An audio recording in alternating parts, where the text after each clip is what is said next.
No encerramento do debate que os Verdes agendaram, importa sublinhar não só a importância das matérias que estiveram em discussão, como também a sua inequívoca oportunidade.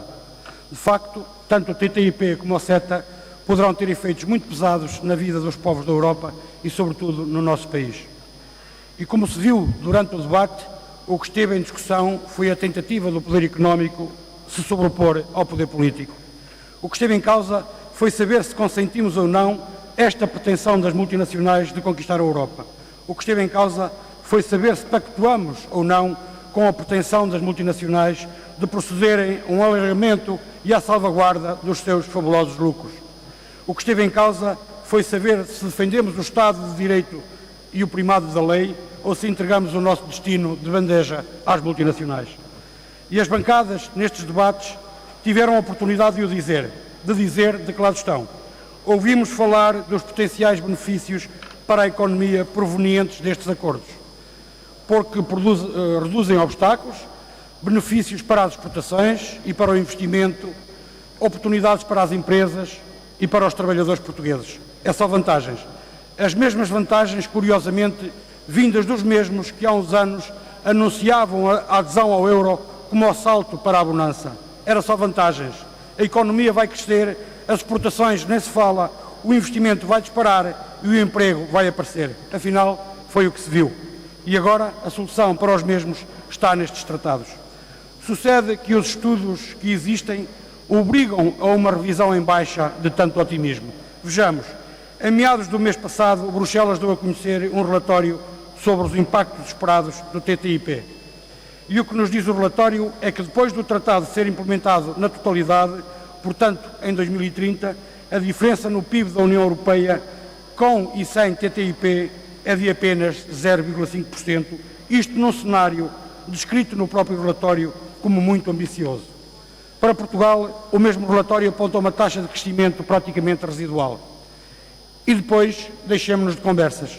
Todos já percebemos que estes tratados visam proteger as multinacionais e que nós temos uma pequena economia aberta, assente sobretudo nas micro, pequenas e médias empresas, não tendo, portanto, multinacionais, significa que estes acordos representarão uma verdadeira facada na vida das micro, pequenas e médias empresas portuguesas.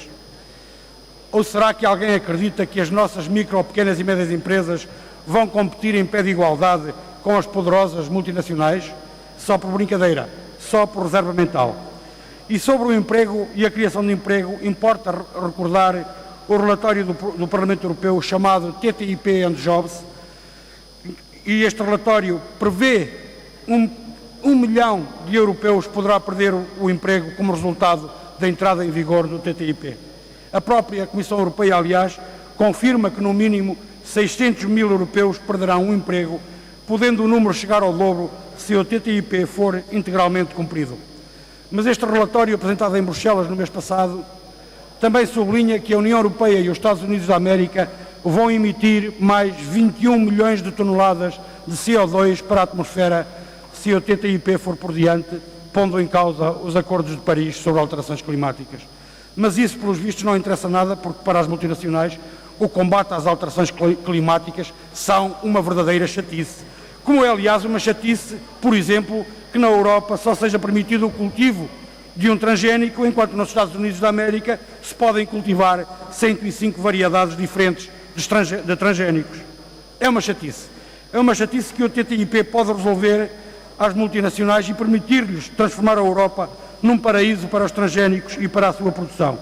Em síntese, a entrada em vigor destes tratados constituirá um ataque sem paralelo à soberania dos Estados e à sua capacidade de definir livremente as políticas económicas e sociais que melhor entendam para dar resposta às necessidades dos respectivos povos. Não estranha, por isso, que mais de 3 milhões de cidadãos europeus, dos quais 23 mil são portugueses, tenham assinado a iniciativa europeia contra a ratificação do CETA e contra a ratificação do TTIP.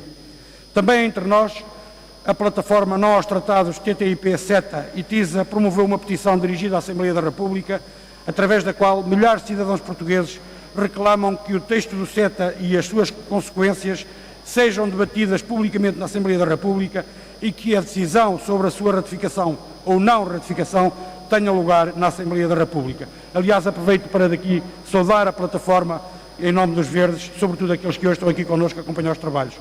Sr. Presidente, vou terminar dizendo que os Verdes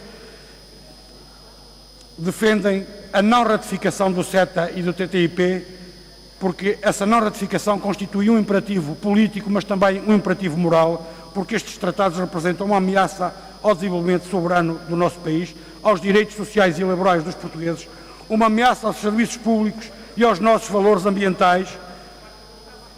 Por nós, as multinacionais, nós divergimos aqui, mas eu vou dizer uma mesma. Vou terminar, Sr. Presidente. Por nós, são as multinacionais que devem estar sujeitas às regras dos Estados e não os Estados que têm de estar sujeitos às regras e aos interesses das multinacionais. Obrigado.